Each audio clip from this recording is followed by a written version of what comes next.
coverage on Referendum Krem's coverage on the Guatemala referendum.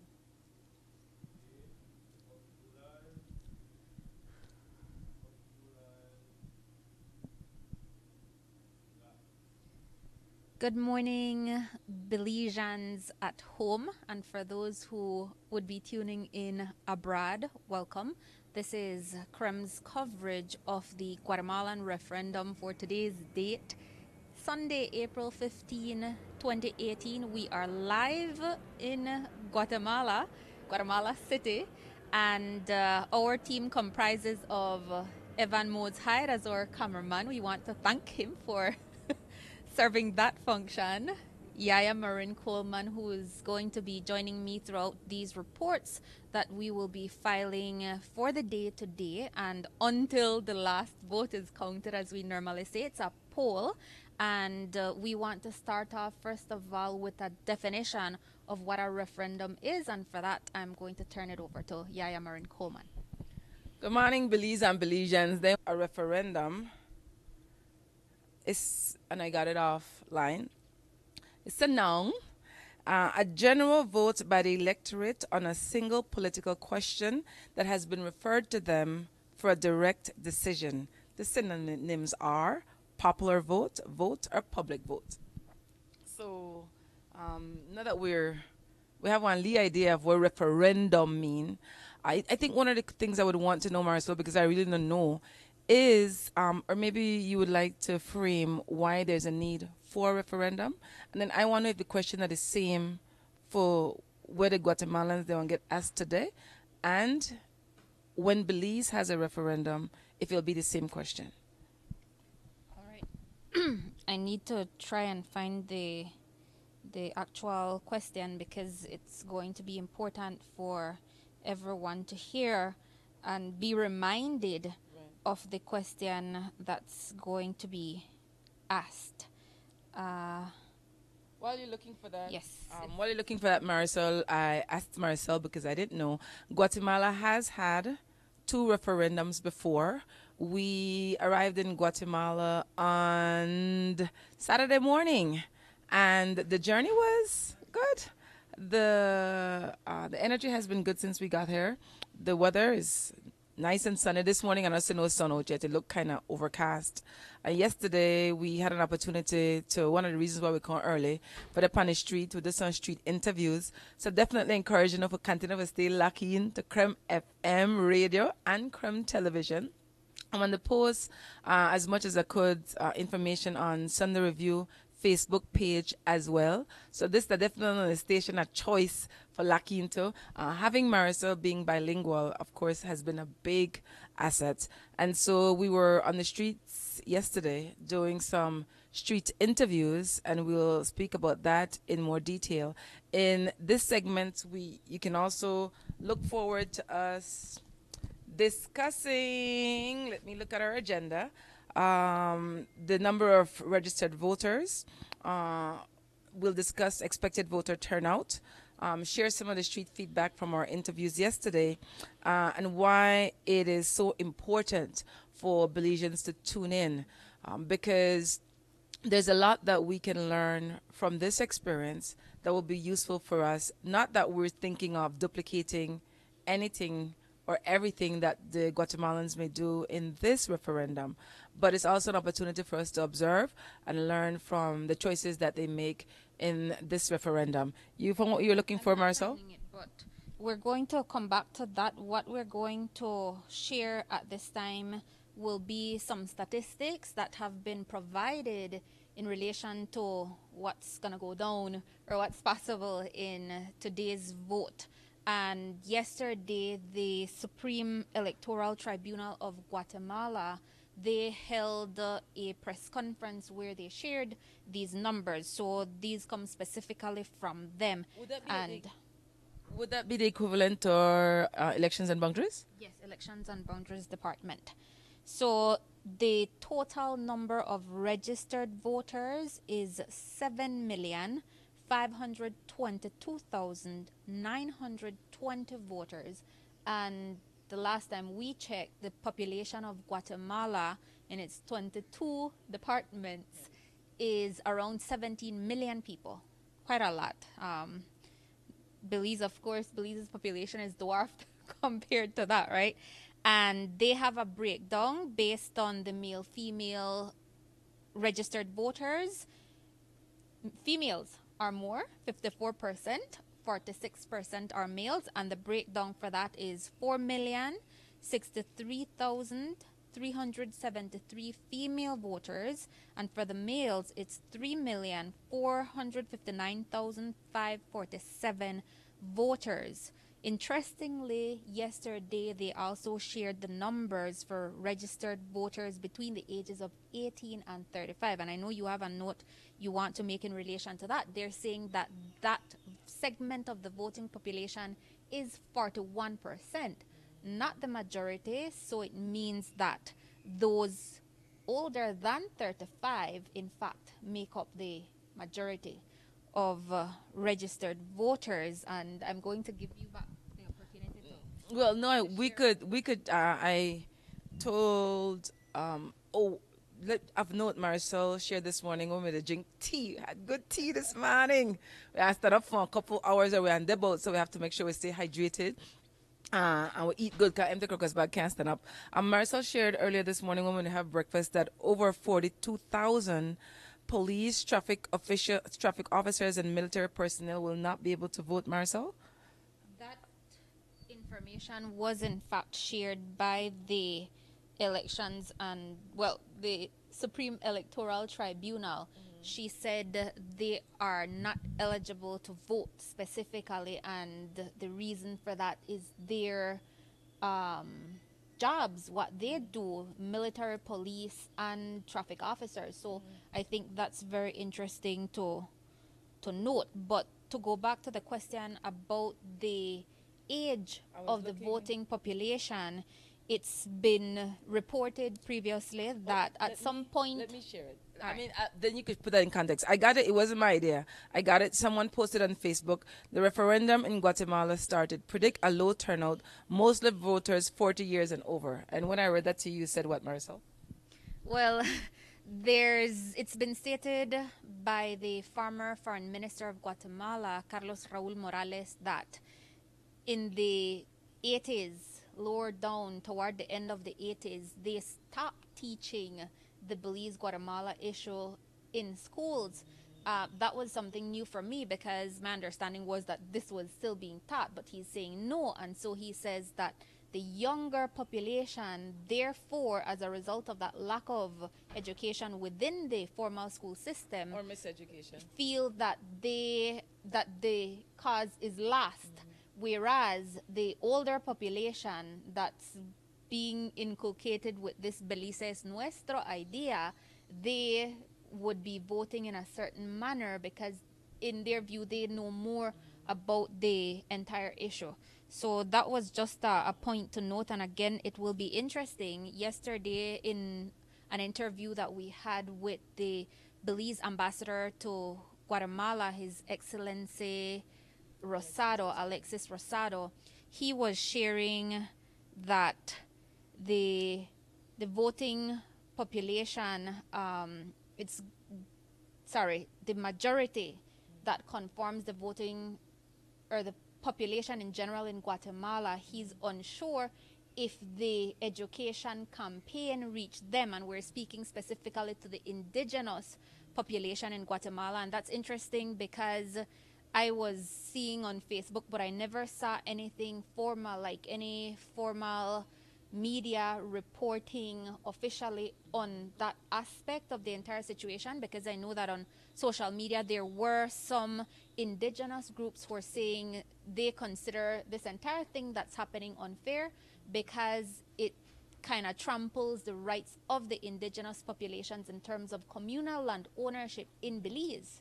And so a lot of them were saying that they're going to be voting no in the referendum. But again, it's a question of being able to come out today to vote. Some people yesterday, while we were doing those interviews out on the street, were saying that they will be having free transportation in their areas.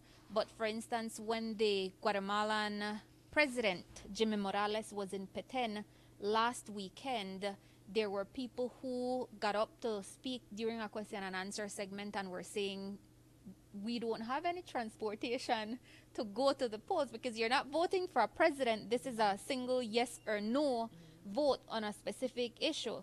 The issue of taking the claim, the territorial dispute between Belize and Guatemala before the ICJ so that there is a final resolution there, and the peoples of both countries must decide if in fact that's the route that they want to take.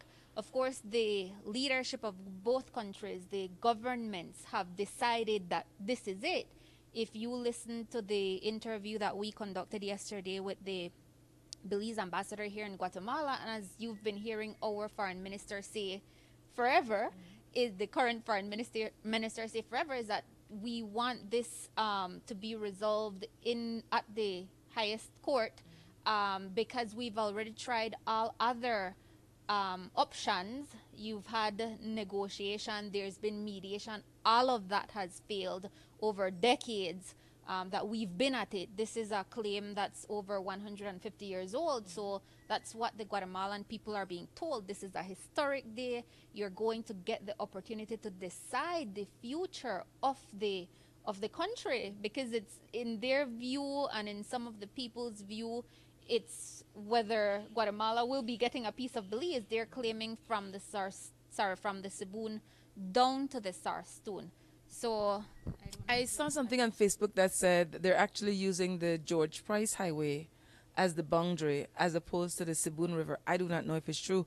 And one of the things that I appreciated with what you just shared on air as far as the statistics, Marisol, is having the conversation this morning. The statistics confirms that because the age group is a lower amount of people in that age group under 40 years. And so you never know where you go pick up on Facebook.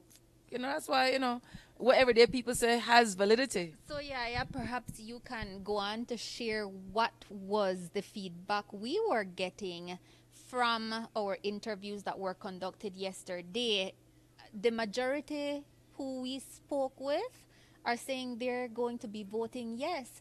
The question that they think they're going to be voting on now, that's not clear, and I think that's a failure of the education campaign that started in Guatemala officially in January of this year. So they've had what?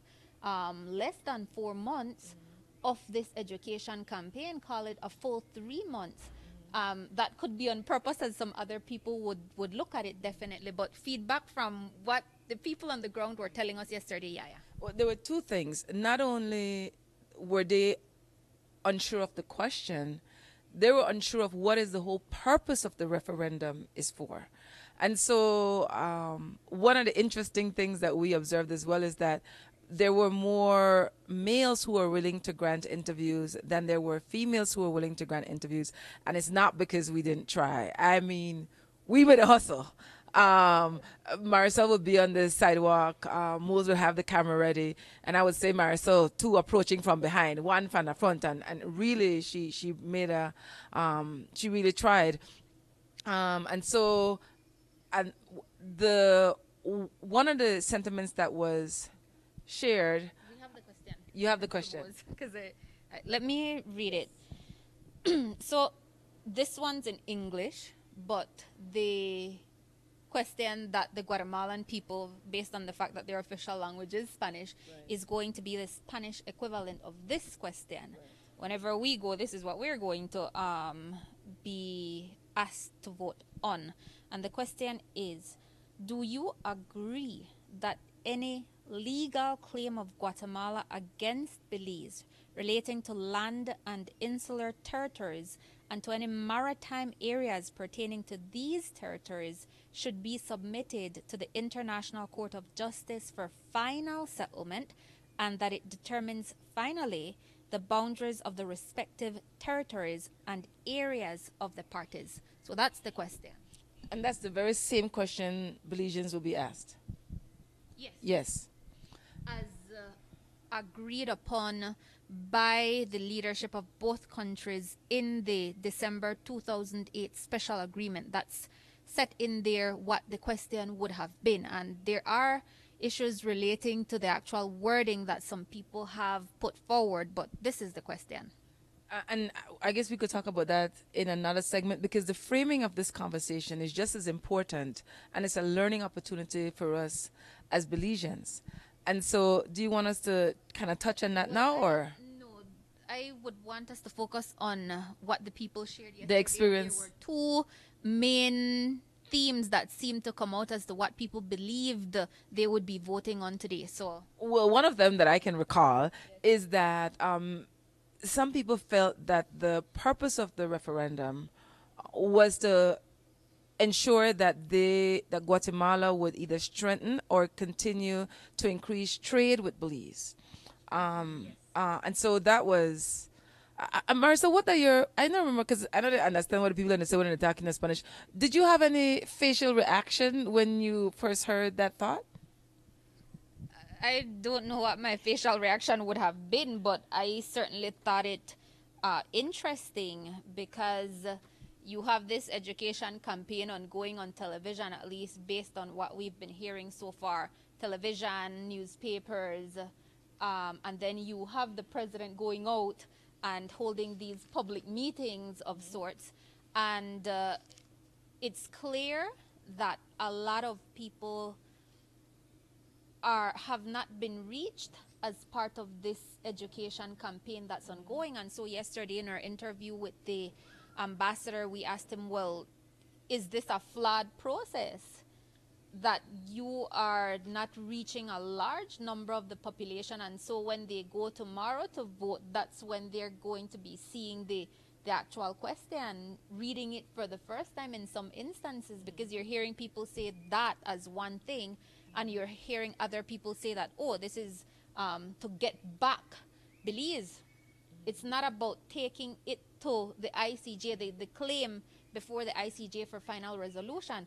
Although some are in fact clear as to what the question is, and there are discrepancies in terms of the ages. You have young people who know what the question is specifically, and you have adults as well, like the older folks who also know what that question is going to be. But certainly, we want to invite you as well to tune in to Crumb Television and Crumb Radio, because what we've done is we've divided the interview that we conducted with the ambassador into different portions. And so he's going to be elaborating on some of these very same issues. As a matter of fact, he's invited the population in Belize to stay tuned, because this is one referendum in another country that has specifically to do with your own country. And so the way he put it is that our eyes will be right now on Guatemala. And on that note, there have been hundreds of volunteers that have been brought in to Guatemala and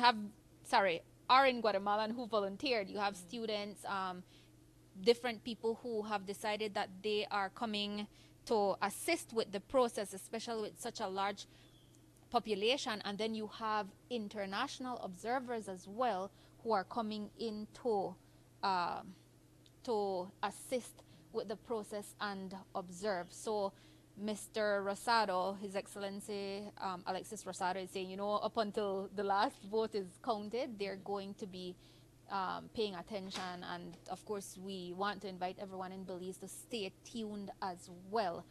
In the interview, he's talking about the importance of however today's vote goes in Guatemala, what that spells for Belize. And it was notable to me that the former foreign minister of Guatemala, I had never heard it said.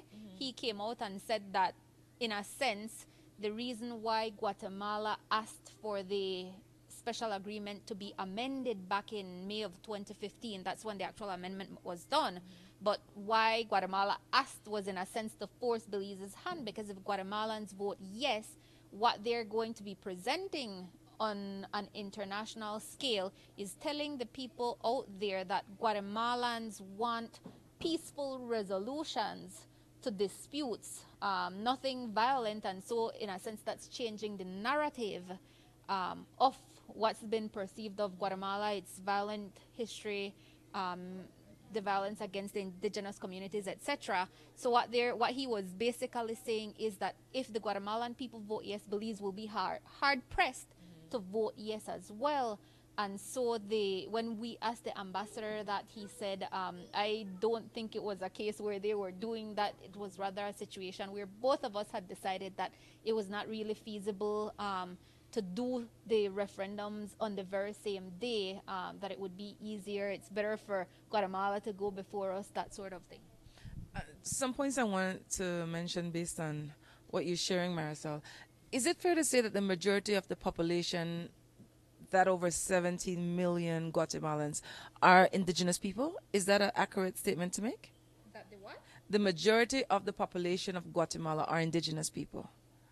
Yes, in terms of the divisions of the ethnicities that are in Guatemala, but there are breakdowns. If I under or I can recall correctly, it was around 41% that's indigenous, but there are different breakdowns. You have Quechua, and there I think there are two others, if I'm not mistaken, indigenous groups in Guatemala, but they make up that percentage. And then you have the others, Europeans, etc. All right. And then, secondly, a thought just crossed my mind that didn't cross my mind before listening to you, and it would be applicable to Belize as well.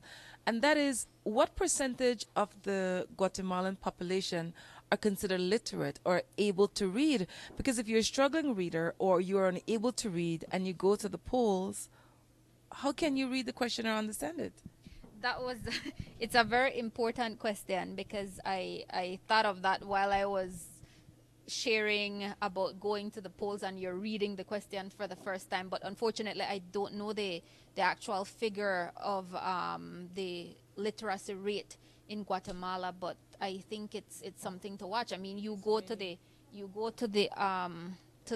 polling station, and you're the only one who's in there. So we will, as we were sharing, be having these sessions throughout the day. So we invite you to stay tuned, and we're going to be sharing much more information as the day progresses. We're going to be hitting the polling stations in Guatemala.